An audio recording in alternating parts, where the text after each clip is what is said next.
Hi everyone, my name is Cassidy Kotobalavu and I am a nurse educator here at Huntsman Cancer Institute and U Health. And today we're going to be talking about managing emotional contagion. So we're going to start out with a quote, and this quote comes from New York Magazine back in 2015. The author is Melissa Dahl, and I really like this quote because I think it describes emotional contagion just right. The quote says, "Several jobs ago, I sat next to a colleague who wasn't shy about expressing his by-the-minute emotions, particularly the negative ones. He aired his frustrations with loud expletives and huffs, and after a while I realized that my own shoulders were as scrunched up with stress as his, and it was as if I'd caught his bad mood like a nasty office cold." Now, I think this idea of emotional contagion is really interesting, and I hope you guys find it interesting today as well. This quote describes the phenomenon of emotional contagion just like catching a nasty office cold. And that's what we're going to try to relate it to today. We really need to watch out for that negative emotional contagion. But what we'll talk about in the end of this presentation is that emotional contagion can go both ways. And so we can also influence others in a positive way as well. I wanted to ask you guys to think about this for a minute. Do you guys ever feel like when you come to work, you need to be wearing a hazmat suit? Right? Just like this picture here. Do you ever feel like you need to protect yourself from the emotional contagion in your workplace? If so, this presentation might be applicable to you. So let's first talk about emotion for a minute. As we know, emotion is a state of arousal, and it typically involves facial changes, bodily changes, body language, brain activation, subjective feelings, and all of these things listed here. Now, we also know the emotion is actually shaped by our cultural norms and our cultural rules. And so everyone defines emotion a little differently. When we talk about facial feedback, we usually think about facial expressions. And so facial expressions really do reflect our internal feelings, but facial expressions can actually influence our internal feelings as well. And they can generate emotions in other people, which is so interesting. And this is what we call secondary emotions. Now, if I tell you guys to smile and you smile for a minute, actually what happens in the body is that the facial muscles are going to send a message to our brain about that facial expression that's being generated in the body. And the brain is going to interpret that as an actual emotion. And so what's interesting is you might tend to feel slightly happier in that moment, just because I told you to smile. Now let's talk about secondary emotions for a minute. We know from a lot of research and a lot of scientific evidence that emotions are very contagious, and I'm sure you all are aware of this as well. If you catch the bad bug of emotion, then there are consequences. And we learn a lot about this by paying close attention to other people's emotional reactions to us and the way that we react to their emotion as well. Now, facial expressions, gestures, body changes, body language, these are all cues to how someone is feeling and how someone is feeling on the inside. They could be angry, they could be sad, they could be feeling nervous, and a lot of that we can tell on the outside through their facial expressions and through their body language. Now, if we focus in on the emotional state of others, that's interesting, but we don't always pay attention as much to something equally, if not more important, and that is our own emotional response and reaction to those social encounters that we're in every day, especially here at work. So we can experience secondary emotions that stem from other people's behavior just as much as we can generate those in other people. Now, with secondary emotions, they can be negative, as we talked about. Now, secondhand emotions can have significant long-lasting effects on the health and well-being of those experiencing them. And I like to relate this back to what we think about with secondhand smoke. We know that with secondhand smoke, we can have the same or worse side effects in the health of non-smokers that are just simply around the smoking. And so this is very similar to emotional contagion. With secondary emotions, the literature actually tells us that we can have serious physical and emotional side effects. And these include muscle tension, fatigue, low energy, insomnia, depression, even secondhand stress. And what's interesting here is that all of these things can lead to an increased risk of things like asthma, diabetes, and even heart disease. Obviously, if you have any of these side effects, you're going to have potential secondhand depression or secondhand anger, and these can all lead to a very dysfunctional and draining environment or atmosphere that really does suck up all of our positive energy and replaces it with stress and unhappiness. Now, emotional contagion is the idea that we really can and do catch emotions from people around us. And it's this phenomenon of having one person's emotions and related behaviors that directly trigger similar emotions and behaviors in someone else. And there has been a lot of scientific evidence behind this idea, and I find it very interesting. So I've done a lot of research. Some of the studies that I wanted to pull out today, I'm going to point out. The first one is this 2008 study from the researchers Christakis and Fowler. And they found overall through their research that happiness is contagious. This study comes out of UCSD and Harvard, and it shows that happiness spreads through a social network just like an infection. And when a nearby friend of yours becomes happy, they found that this can cause happiness up to 25% of an increase of chance for you. Now, the merriment of one person can actually ripple out up to 3 degrees. So what's interesting is that not only you are going to be affected, but potentially 2 other people. So if you're happy, you increase the chance of joy in a close friend by 25%. A friend of that friend actually enjoys a 10% increased chance of happiness, whereas that friend's friend has a 5.6% chance of feeling joyful. So again, it ripples out 3 degrees, which is so interesting. Now, if you are like me and you're interested in research, you can look up this study, but the research has focused mostly on the cheerier pro-social consequences of emotional contagion because, you know, we typically think about the positive aspects, but we have to also think about the negative aspects as well. Contagion isn't always a positive thing, particularly when we're catching those negative emotions. And so some of the research has touched on this as well. First, we're going to talk about the Framingham Heart Study.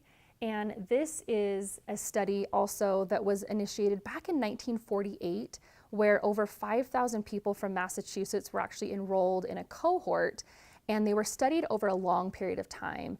And it included all of their offspring as well for a couple generations. And in general, this study showed that happiness is more contagious than unhappiness. And so that's what we have here with the graphics, right? The power of positivity far outweighs the power of negativity. This study showed that each additional happy friend in our life can boost our good cheer by 9%, while each additional unhappy friend drags us down by only 7%. So again, positivity far outweighs the power of negativity. And to put this into perspective, we can compare it to past research that's been done and found that an extra $5,000 in income actually only increased the probability of someone's happiness by about 2%. So if unhappiness and happiness are both spreading and they're both contagious, then on average, we're likely going to be catching those happy waves more often than we are the negative ones. The moral of the story here really is that catching the happy bug from those around us is something that we want to do, is something that we want to catch. Being around other positive people can be energizing, it can be motivating, and it can be inspiring. And it's likely to help us be more efficient in the work that we do. Another study I want to point out is the PNN ratio study, and this comes from the researchers Fredrickson and Losada back in 2005. And they found what's known as the PNN ratio. And the PNN ratio measures instances of positive incidents versus negative incidents. And they looked specifically at teams. And this could be teams of any variety. This could be a team within the workplace or not. And they found that teams with a positivity ratio greater than 3-to-1 actually were much more productive in their work. But what's interesting is they also found this upper PNN ratio limit of 13-to-1, and this is where the performance actually worsens. In these environments, we see a lot of blind optimism, we see a lot of excessive cheerfulness, and these situations and these environments are not grounded in reality. So those that are participating in this environment actually perceive this environment as a Pollyanna environment, where we have this very cheerful, almost ingenuine situation. So through this research, we found that teams really do need to have a balance of negative and positive.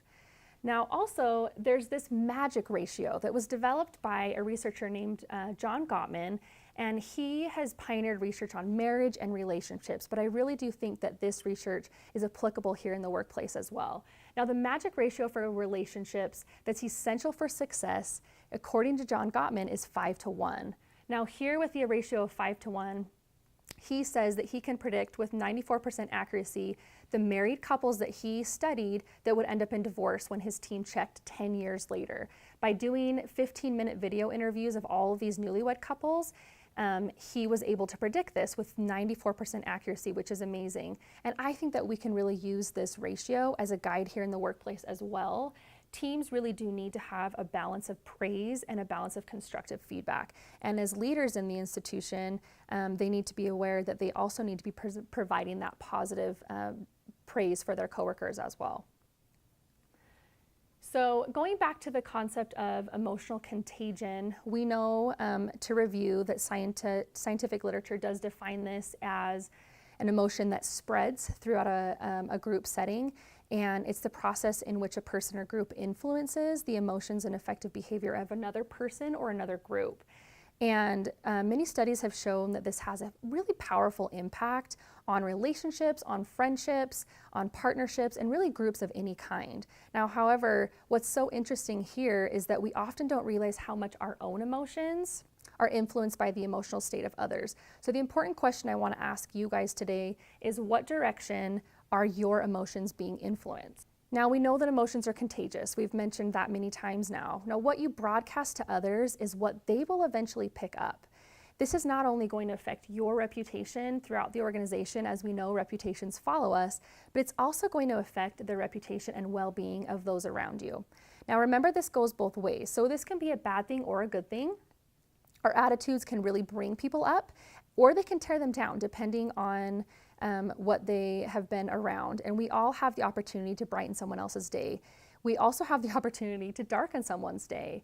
And we know that negativity distracts us and it takes us away from the task at hand. Now, working in the healthcare environment, it's so important that we focus on the positive contagion as much as possible, because we are taking care of people.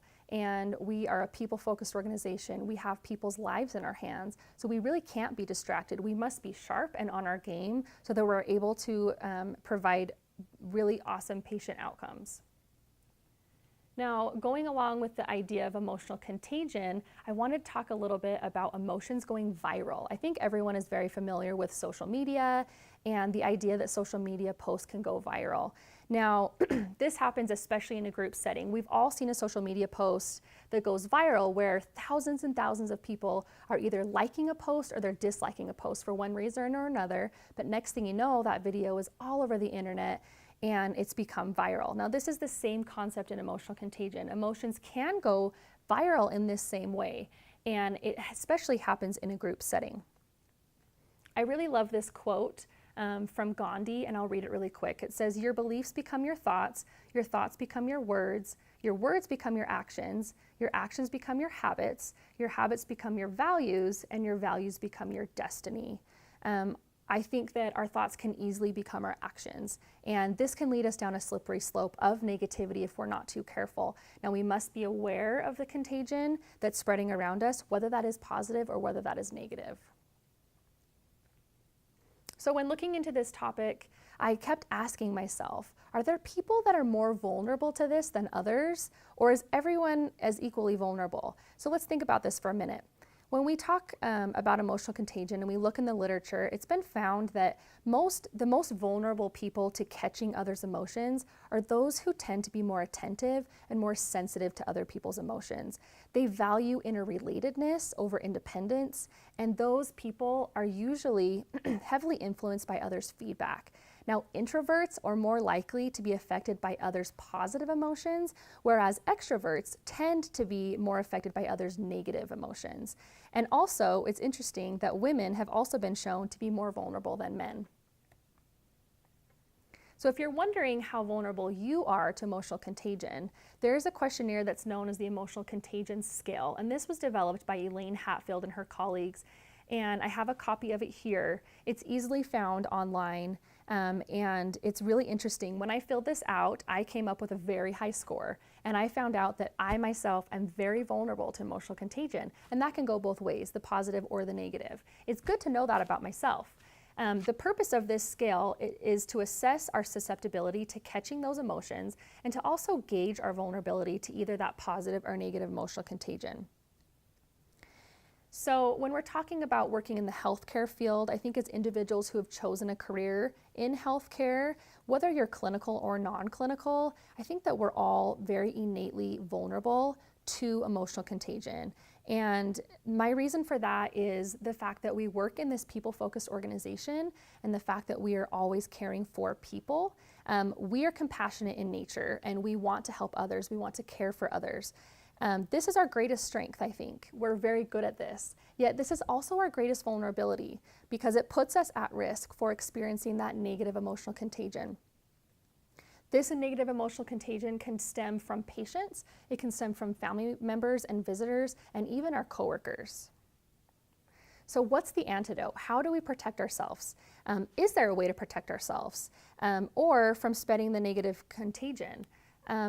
There is an antidote that I think is very useful, and there are many of them that come out of the literature, but we want to talk a little bit about how we can avoid catching that bad case of the emotions. So like I said, there's lots of strategies that have come out of the literature, and today we're going to focus on just a few of them. The first one is being on guard. And I like to think of it as this security guard here who was on watch, and he's very aware of his surroundings.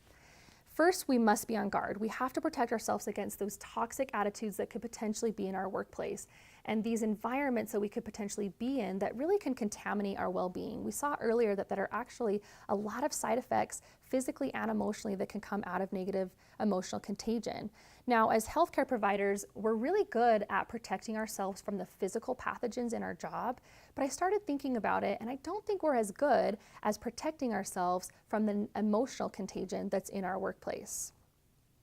So some strategies that come out of the literature are first to not isolate ourselves, but to insulate ourselves. We can't always avoid every situation, and we must protect ourselves and insulate ourselves from a contagious person that can come with a negative or a wrong attitude.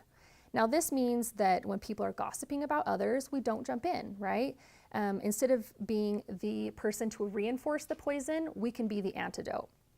When people are talking about how horrible their job is or they're complaining about a task at hand, it's important for us to not participate in that and continue to rip it apart, instead to try to change the behavior with a positive infection.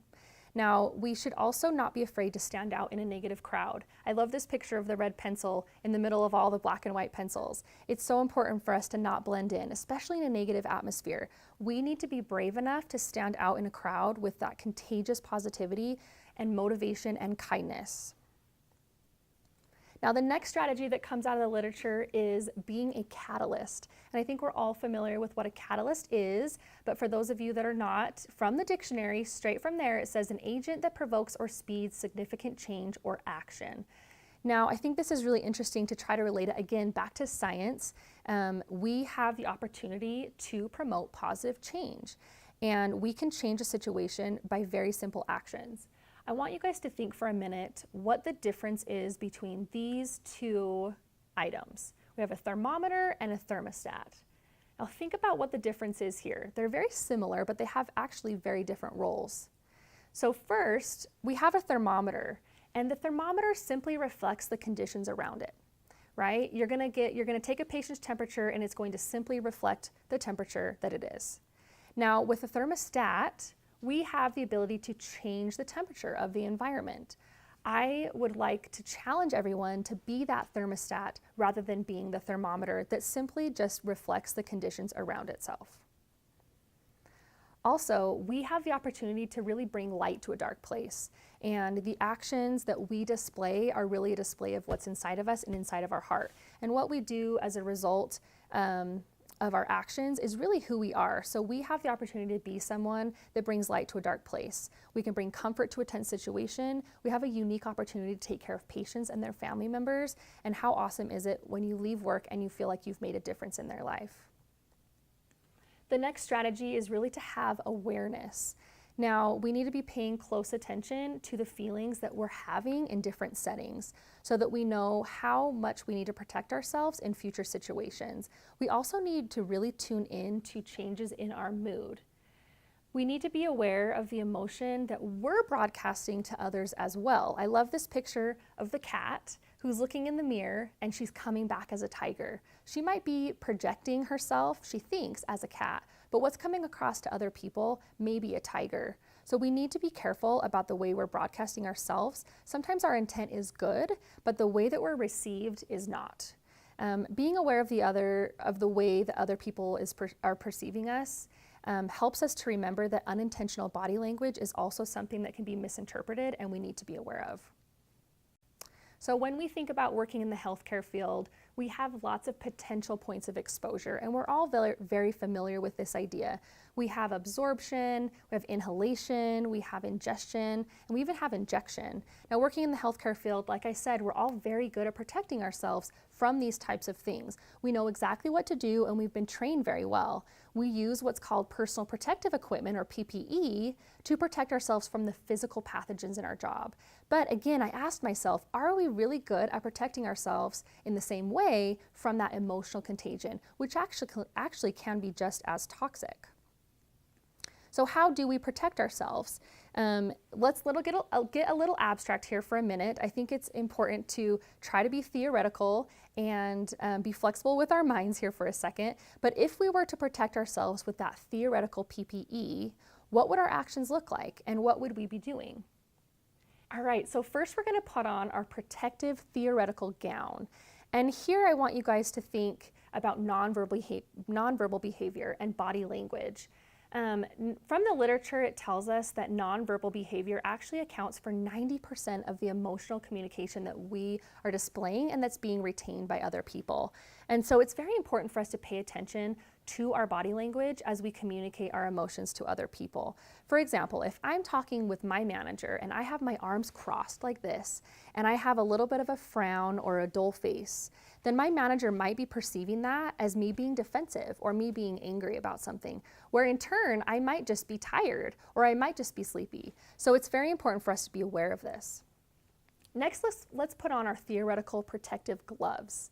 So with this, I like to think about reevaluating our electronic communication before hitting send. We've all been in this situation when we're in a bad mood or something has really stirred up a negative emotion inside of us, and we're ready to type an email or type an RL6 to our manager or someone in our team. And it's very important for us to stop for a minute and think about the situation, take a deep breath, and reevaluate the situation before we hit send or before we actually perform that digital communication. We can't retrieve a hastily sent email, right? So we need to be careful about permanent and digital reminders of our bad mood. Again, we need to think about the situation before we act. When giving someone feedback, let's ask ourselves, is now the best time to give this person feedback? Or is now not the best time? Should I wait a little bit longer or should I wait till tomorrow? Fill out the situation before making any hasty actions. The last thing I want to mention here is what's called a stop doing list. When I was researching this topic, I found a really neat article about a man named Jim Collins. And he once was talking to thousands of entrepreneurs in a conference, and he was asking the question, how many of you in this room have a to-do list? And almost everyone in the room raised their hand.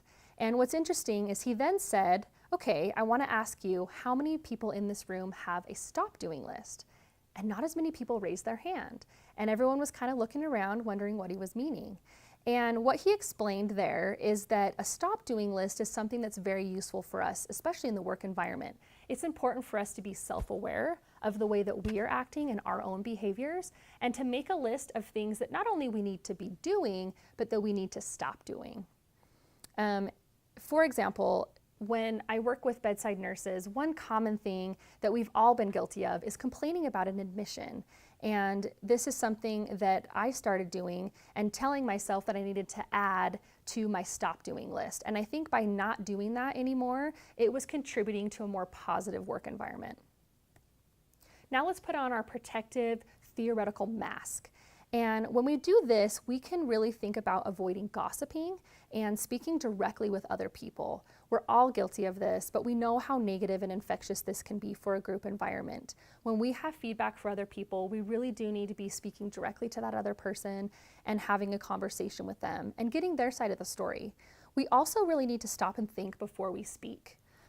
Be conscious and aware of our own mood, and be aware that if we are in a mood that's really not useful to our team, that we can change it. We have the ability to promote positive change.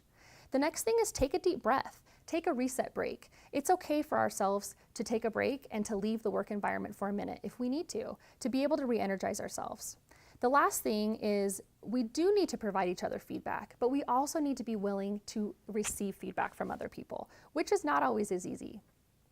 So next we're going to put on our theoretical protective booties. And this is when we are going to be potentially removing ourselves from a situation that's negative. We don't always have to stick around. We can remove ourselves from that situation and we don't need to participate. The next thing I want to suggest is not walking through the mud and spreading it. And what I mean by that is when you're in a negative situation, try not to walk through that situation and be involved in that situation and then further spread that negativity.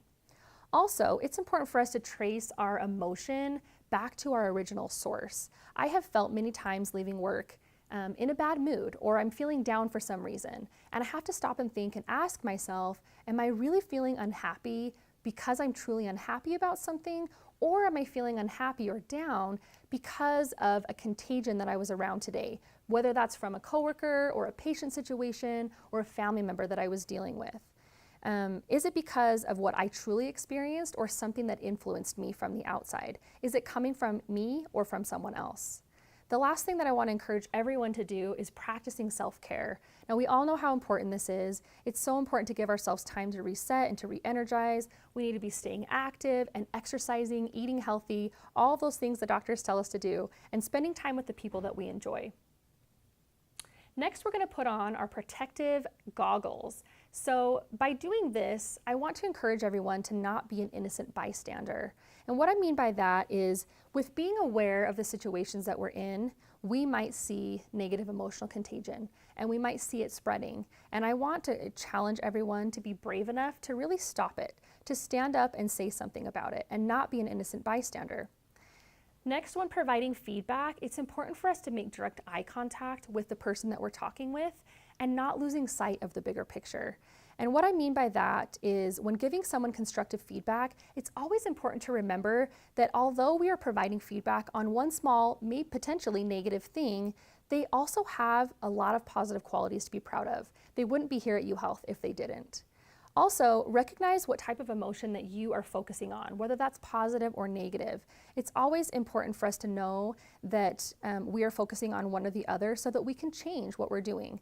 We can encourage more of the same type of emotion of what we're focusing on and noticing what we're doing so that we can put energy and attention into focusing on a positive contagion. Now, the last thing I'm going to suggest is to neutralize the situation. So when we clean up a hazardous drug spill, we use what's called Surface Safe or an alcohol wipe. And what the Surface Safe does is it neutralizes that chemical spill. And so we can theoretically neutralize a situation in many ways.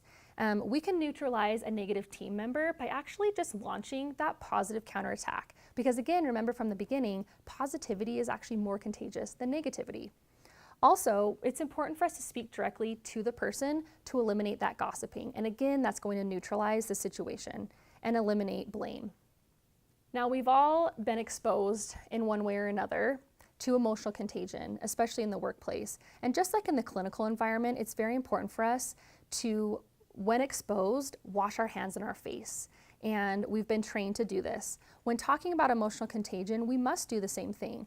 We really can wash ourselves of that exposure and move forward. And we can use all of the strategies that we just talked about to be able to move forward and eliminate that exposure from our life so that we can continue focusing on the positive. So just to summarize, I want to talk about how vulnerable we are and having that self-awareness. It's important for us to ask ourselves every so often, how vulnerable am I right now? What PPE or personal protective equipment do I have on right now? And what PPE do I need to put on? What PPE do I have on today? And maybe what personal protective equipment do I need to put on tomorrow? I love this quote, and I think that it really summarizes what we've talked about today. And it's from one of my favorite philosophers, Friedrich Nietzsche. He says, whoever battles with monsters had better see that it does not turn him into a monster. And if you gaze long into an abyss, the abyss will gaze back into you. Now, I think this is so important in working in the healthcare field because, as we all know, we have tough jobs. Whether you're clinical or non-clinical, we all deal with people's lives and people's family members. And it's so important that when we are dealing with the monsters in our workplace, that we don't turn into a monster over time. Also, I love the last line where it talks about staring or gazing long into an abyss. When we gaze long into an abyss of negativity, that really does eventually gaze back into us. Here are the sources for some of the research we've pulled in today for the presentation. And just to conclude, I want to thank everyone for listening today about the concept of emotional contagion. I really hope you found it interesting. I hope that we can all be more self-aware of the impact that our words and our behaviors have on other people. I hope that we can be brave enough to speak up when we do see negative emotional contagion occurring in our workplace. And I hope that we can be that catalyst for positive change, and that we can stand out in the crowd with our contagious positivity and kindness. Thank you.